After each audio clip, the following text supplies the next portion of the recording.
Hello guys, എല്ലാവർക്കും life ഡയറീസിന്റെ മറ്റൊരു വീഡിയോയിലേക്ക് സ്വാഗതം. അപ്പോൾ കാണാൻ അതിപുരാതനവും അതിമനോഹരവുമായിട്ടുള്ള ഒരു ഗണപതി ക്ഷേത്രത്തിന്റെ മുന്നിലാണ് നമ്മളിപ്പോൾ എത്തി നിൽക്കുന്നത്.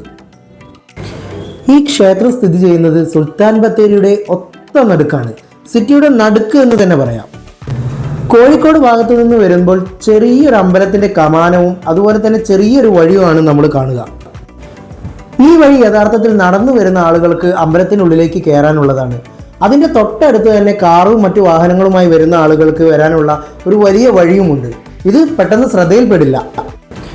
ഈ വഴിയിലൂടെ നമ്മൾ ഉള്ളോട്ട് പോയാൽ അതിവിശാലമായ ഒരുപാട് വാഹനങ്ങൾ പാർക്ക് ചെയ്യാൻ സാധിക്കുന്ന രീതിയിലുള്ള ഒരു വലിയ കാർ പാർക്കിംഗ് ആണ് നമ്മൾ കാണുന്നത്. കിഴക്കോട്ട് ദർശനമായിട്ടാണ് ഇവിടുത്തെ വിഘ്നേശ്വരന്റെ പ്രതിഷ്ഠ.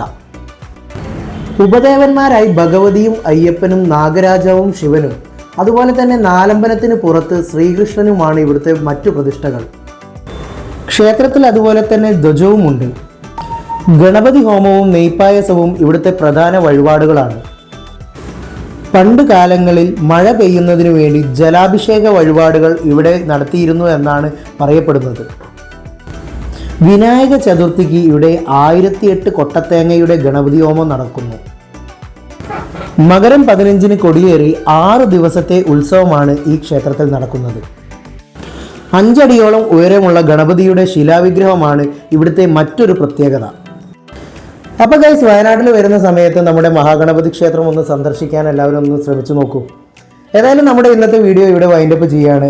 അപ്പോൾ നമ്മുടെ വീഡിയോ ഇഷ്ടപ്പെട്ടാൽ ലൈക്ക് ചെയ്യാനും അതുപോലെ തന്നെ നമ്മുടെ ചാനൽ സബ്സ്ക്രൈബ് ചെയ്യാനും നിങ്ങളുടെ അഭിപ്രായങ്ങൾ കമൻറ്റിലൂടെ രേഖപ്പെടുത്താനും നിങ്ങൾ മറക്കരുത്. അപ്പോൾ മറ്റൊരു വീഡിയോയുമായി നമുക്ക് വീണ്ടും കാണാം.